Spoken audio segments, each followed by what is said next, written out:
Phoenix police have made an arrest in a deadly shooting that happened on New Year's Eve. 22-year-old Jose Gonzalez Hernandez making his first appearance in court overnight. Police say that he shot and killed 32-year-old Eddie Ruiz around 5 p.m. on Tuesday at an apartment complex near Cave Creek and Greenway Roads. Detectives were able to then locate and arrest Gonzalez Hernandez yesterday. He's facing one charge of second-degree murder, and he will next appear in court on January 7th and is currently being held on a $1 million cash-only bond.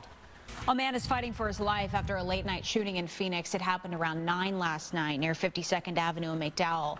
Officers found a man who was shot, and he was taken to the hospital with what police are calling critical, life-threatening injuries. Police have also confirmed that he is the only victim involved in the shooting. Detectives have since taken over the investigation.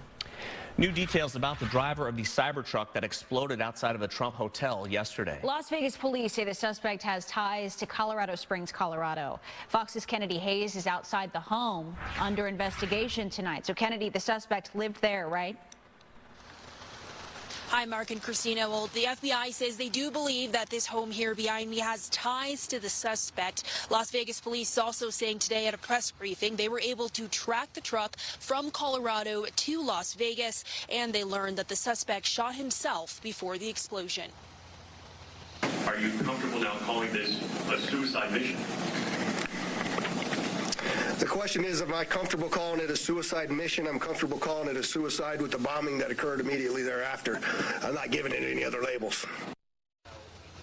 Police say they believe the driver is Matthew Livelsberger. Officials are waiting on DNA evidence to confirm the 37-year-old was an active duty U.S. Army soldier. The suspect's passport, firearms, and fireworks purchased by the suspect last month were found inside the truck. Police say the truck was rented out of Denver. It exploded within 15 to 20 seconds after pulling up to the Trump International Hotel valet area Wednesday morning in Las Vegas.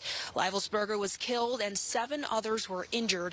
Agents spent last night and this morning searching the home here in Colorado Springs. Neighbors described the suspect as, quote, normal and even polite. They say they often saw him walking a dog with a woman they believed to be his wife, and the pair had a newborn. We would say hi. He was selling a Mustang, and, you know, we talked about that, and, you know, he was selling it, he said, to a friend. What friend, I don't know. And then I was like, yeah, you know, I was showing him my Durango. It's just, like, my opinion. I'd be very shocked if there was some sketchy, like, explosive stuff in there, because they have their windows open all the time. Like, they're just literally a normal young couple, family. The FBI also said today, as of right now, they do not believe there's a connection between the New Orleans attack and the Las Vegas explosion, at least so far in the investigation. In Colorado Springs, Colorado, Kennedy Hayes, Fox 10 News.